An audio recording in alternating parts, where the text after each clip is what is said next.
everyone, Clio here and welcome to another reading vlog. My cat isn't very happy with me because I made this spot comfortable for myself by putting an extra pillow in here. But now she's apparently super excited about this spot and so I just stole it from her, but okay. It's a nice spot, sorry.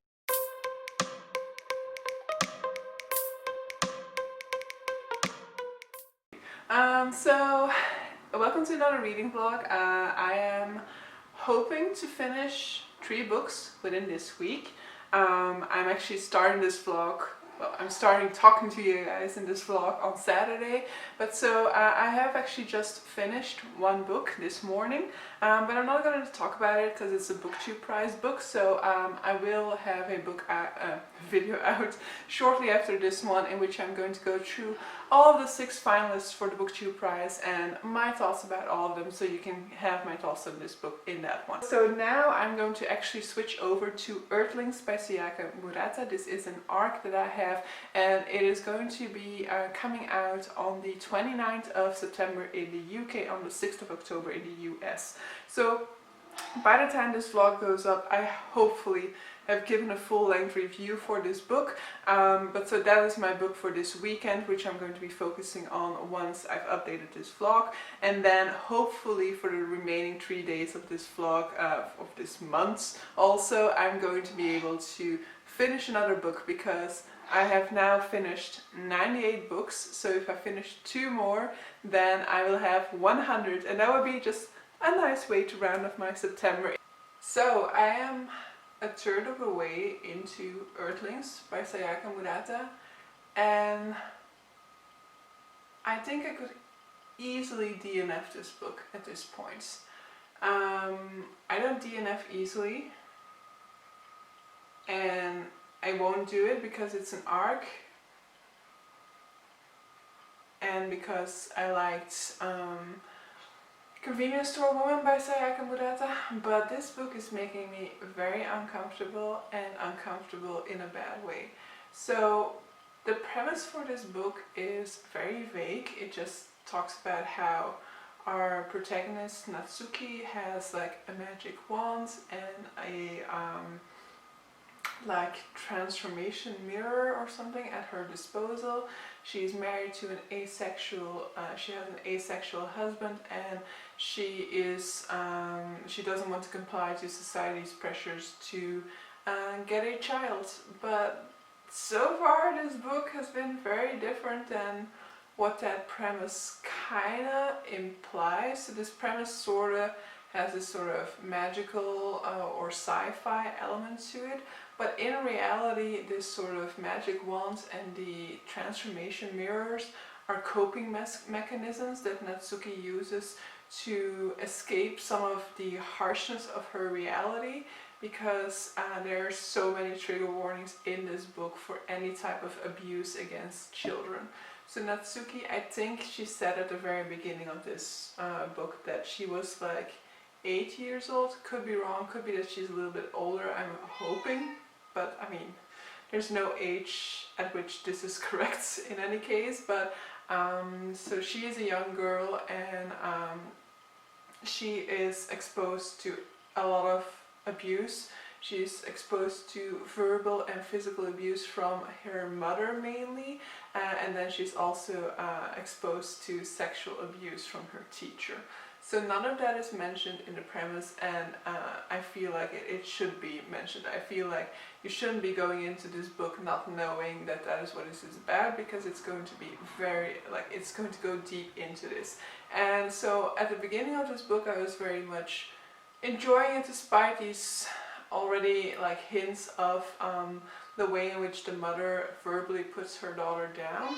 However, I was still enjoying it because it wasn't going in too deep yet or anything like that. Also, I like Sayaka Murata's writing style. She has a very like no-nonsense way of describing things, and at the beginning, like, I liked the way that that made me feel uncomfortable in relationship to things like abuse, the way in which that kind of heightens your experience of that abuse, you know. And then as these types of abuse and as it become harsher, as she really gets beaten from time to time by her mother, or as she keeps on getting more and more verbal abuse and just keeps on getting all of her worth taken away by her mother, that just really starts to hit very hard. And then you get to like implications of untoward behavior by her teacher, and that really goes very far. So there have definitely been scenes that have been extremely uncomfortable to read. Apart from that, then her husband is actually her cousin, who is also underage, who is a family relation to her, and so they're obviously not officially married, but they strike up this bond together. It's very much looking at a very dark reality, and also the dark thoughts that Natsuki has as a reaction to what is happening to her. So she needs these magical powers to escape her reality, to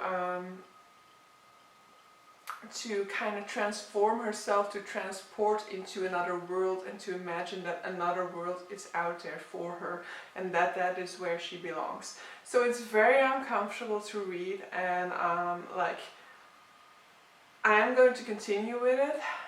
It does have its beautiful passages, you know. As long as nothing of those things is happening, I do still very much love her writing style, the way that she tells this story. There's this whole passage also in the way that Natsuki sees the world around her, in which she sees the way in which society conforms to these traditional values, and the way in which she describes that is very beautifully done. But that whole abuse situation is just so extremely uncomfortable and so extremely harsh because of the writing style that it's really difficult to get through. So I would definitely say, if you're somebody who gets triggered by this type of content, be wary, because I don't necessarily consider myself to be triggered by any type of content. I also have no specific like type of instances in my past that could be triggering towards this type of content. However, it is extremely difficult for me to get through some of these passages. So yeah, I'll just go through it a little bit more tonight. So I'm about the 36% point of this book. I'm trying to get to like the 50% today, and then we'll see what happens tomorrow. I am hoping that I'm somewhat hoping that we've gone through like the most triggering content, or that she will age up a little bit for the rest of the book to make this a little bit more comfortable to read about. However, I don't actually expect that to be happening. But so yeah, was not expecting this. This is like really one of my most anticipated reads of this year, and like I was not considering DNFing it at this point. Alright guys, so it is Monday evening, and I'm going to be doing a full 180 on this book, and I'm going to say that I finished it. I loved it. So this is one of those books that is very frustrating now, because now it makes me even more hesitant to DNF in the future, because I was so certain that this was a book that I should DNF, and then I ended up loving it. So we did end up getting that time jump, as I was somewhat expecting, but then because of the nature of the book thought it wasn't going to happen anymore. But so we do get adult Natsuki, and so the husband in the premise is actually a real husband. So we flash forward to Natsuki as an adult woman who has entered into sort of marriage of convenience with her husband, who isn't interested in having any sort of physical relation with her, but he just also wants to have a marriage because that's the only way in which society will see him as a like functioning individual. But even though they are married now, they are starting to feel the pressure. Society, and what is often referred to within this book as the factory, they are feeling the pressure. They are coming at them. They are sending representatives to kind of steer them in the right direction. So their family, their friends will constantly be like kind of hinting at that they should be starting a family, that they should be settling down. But they are still very much hanging on to Natsuki's childhood imaginations, to the idea that there are aliens, and she has also become convinced that she herself is an alien as well.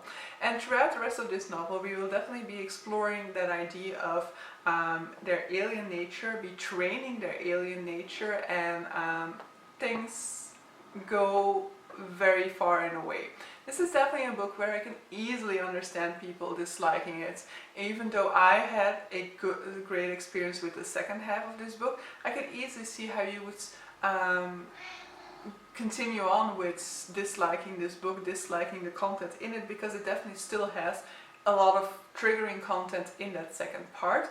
It's just of a different nature. So we will have no more sexual abuse in that second half of the book, for example, which for me is something that is a lot more triggering than, for example, physical abuse or than any sort of the other triggers that are in there. For the sake of spoilers, I'm not going to give it, because there are definitely, I do know that a lot of people want trigger warnings and don't consider trigger warnings to be spoilers, but there are definitely other people out there as well. But you can go to my Goodreads review for this book and I will have the triggers in there. But so yeah, it is definitely a book that can easily go wrong. It can easily push all the wrong buttons, but if it pushes the right ones for you, then I think that this one can work very well for you. It's definitely a book all about the way in which society tries to have us conform to its idea of the narrative, the perfect story, the perfect life progression that you need to live. You know, you need to be working, you need to be a productive member of society, and in order to be a productive member of society, you need to marry and get children so that the species can continue.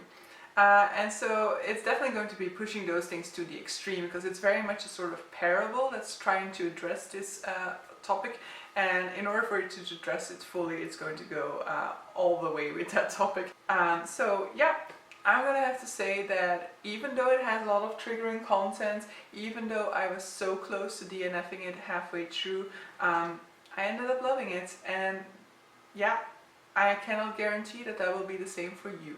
So yeah, that means that we now have 3 evenings left in this reading vlog in this month, and ideally I want to finish another book, because I've now finished 99 books this year. Alright, it is a Wednesday evening and this is the final day of the month, so I'm going to be still trying to finish one book. I am 40 pages away from finishing Mordew, or at least from finishing the story Mordew. There is a 100-page glossary at the end of this, which the author in the beginning of the book indicates that the glossary is there and that it contains extra information to what is actually happening within the story. But in any case, it says, like, be careful, some entries contain information unknown to the protagonist. There is a school of thought that says that the reader and the hero of a story should only ever know the same things about the world. Others say that transparency in all things is essential, and no understanding in a book should be hidden or obscure, even if the protagonist doesn't share it. Perhaps the ideal reader of Mordew is one who understands that they, like Nathan Treves, are not possessed of all knowledge of all things at all times. They progress through life in a state of imperfect certainty and know that their curiosity will not always be satisfied immediately, if ever. So, my interpretation of that is, do not read the glossary unless you really can't contain yourself. So I won't be reading the glossary, because glossaries are boring. I'm not reading a 100-page glossary. I might go through it and kind of like see if there are some entries that I want to read, but I actually don't think that that is going to be the case. But who knows, maybe I'm getting enticed by one of them and I do so. But so 40 pages left in this book to finish it, so I'll definitely be able to finish it tonight. But I also received mail, so you guys might know that I'm on a little bit of a book buying ban, but I broke that one when I ordered new copies for Lord of the Rings. These are not my new copies for Lord of the Rings, so yeah, since I was ordering something, I also ordered some other things, because I couldn't stop myself. Now this one is actually timed quite badly. I think my other books are going to arrive tomorrow, which will be in the next reading vlog, but this one arrives still in September, so it should count for my September haul. However, I don't think I'm going to count it at all. It's actually impressive that this fit into my mailbox in any case, but so...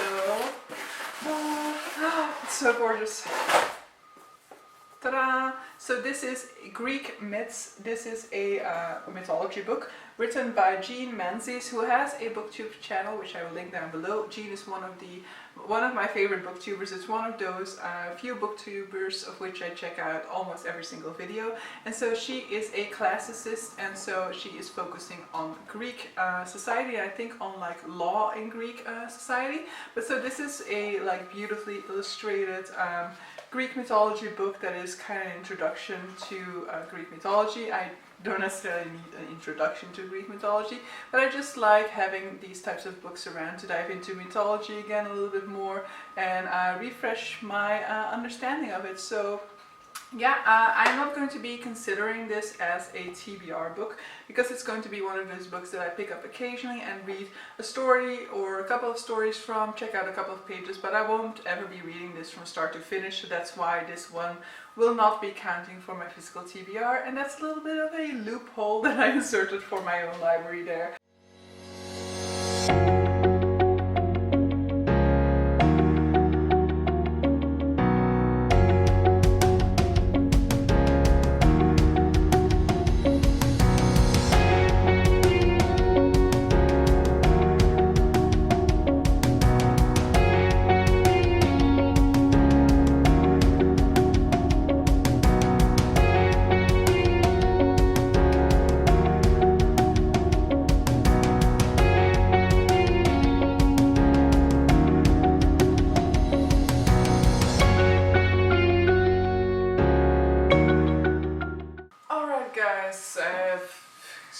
White face from this lamp over here, but okay. So this is even worse, I feel, from this distance, but maybe it's okay from your angle. In any case, I finished Mordew. So I didn't technically finish because I did not read the glossary. I kind of perused through it, but like some of the entries that might have interested me, I kind of scanned through them and I didn't really see any extra info to it. Probably there'll be some extra info about like the magic system and stuff like that, but in the end I really wasn't interested enough to dive into them. So Mordew is a fantasy novel that is being published by Pheby Press. This came out in August. This is a book written by Pheby, and this is his first like fantasy writing. It's also a publisher that isn't necessarily a traditional fantasy publisher, so I was quite intrigued with that because I was like, I might get something that's very much unlike any other fantasy that I've read, and in a sense I might have gotten that, though I might not have gotten it the way that I wanted to, you know. I definitely was looking for something new, something fresh, and while I do think that there are things to this book that are different from traditional fantasy that I usually read, it also didn't really blow me away or didn't really charm me a whole lot. In the end, this is going to be a 2-star rating just because I just didn't enjoy it.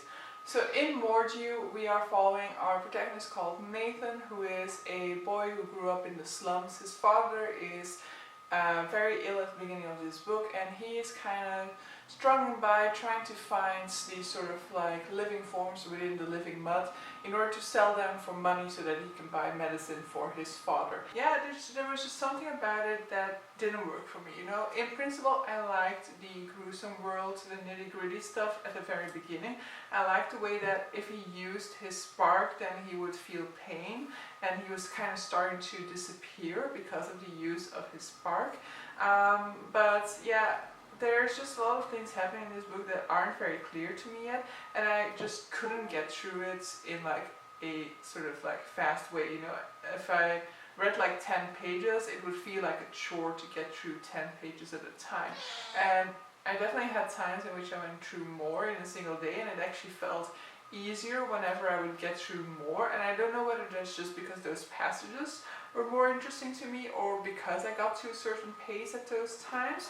But it was a book that I never really felt like picking up, and that's just a total shame because this really was, like, I pre-ordered this one, this is one that I was really looking forward to, and now I'm just kind of doubtful as well about diving into other works by Pheby But I do think that I will give one of his other books, Lucia, a go at some point as well, because this is his only fantasy, so his other writing will, like his other works will be very different to start with. And I have seen some reviews from people who really liked Alex Phebe's writing in his other works, but didn't really like Mordew.